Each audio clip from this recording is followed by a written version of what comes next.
Synes du KK er lækker? Ja, det er. Det synes Den er så lækker. Hvad er det, man er? Oh god, ja. Ja.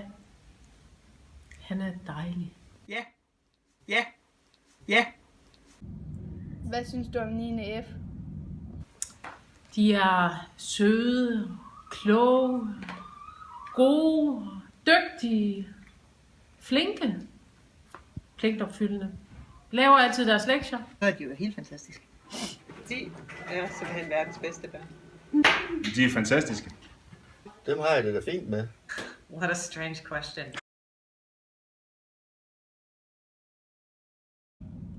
Hvordan har du det med dine kollegaer? Så de er nogle røvhuller. Jamen, det bryder jeg mig da ikke om. Det er da utrygt. Og jeg kan da slet ikke acceptere det, de laver. Dem kan jeg jo ikke rigtig have et godt forhold til, det siger jeg næsten sig selv. Dem har jeg det rigtig skidt med. Det er ikke super heldigt. Kedeligt. Meget kedeligt. Ej, det bryder jeg mig ikke om.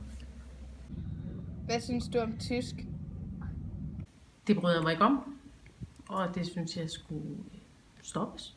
Det skal ikke forefindes i vores verden. Det bryder jeg mig absolut ikke om. Beskriv drengene for 9. F.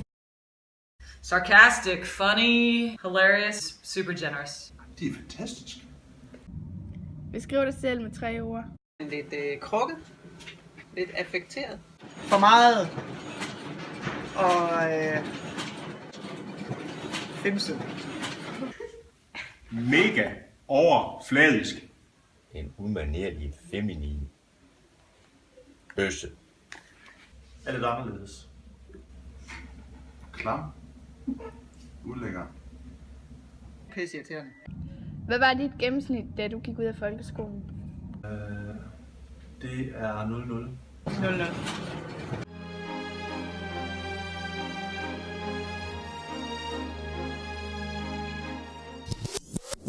Det tror jeg er 0,3 fra efter den gamle skala.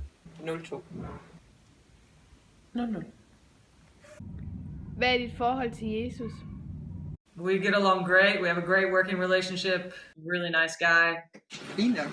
Der er ikke sådan noget ekstraordinært ved det, tror jeg ikke. Hvor tit snakker du med ham? Jeg snakker med ham hver dag. Ikke så meget i weekenden. Once a week, maybe twice a week. Hvor gammel var du, da du fandt ud af, hvilket misfoster du var? Der har nok været 3 år. Probably when I was around 4.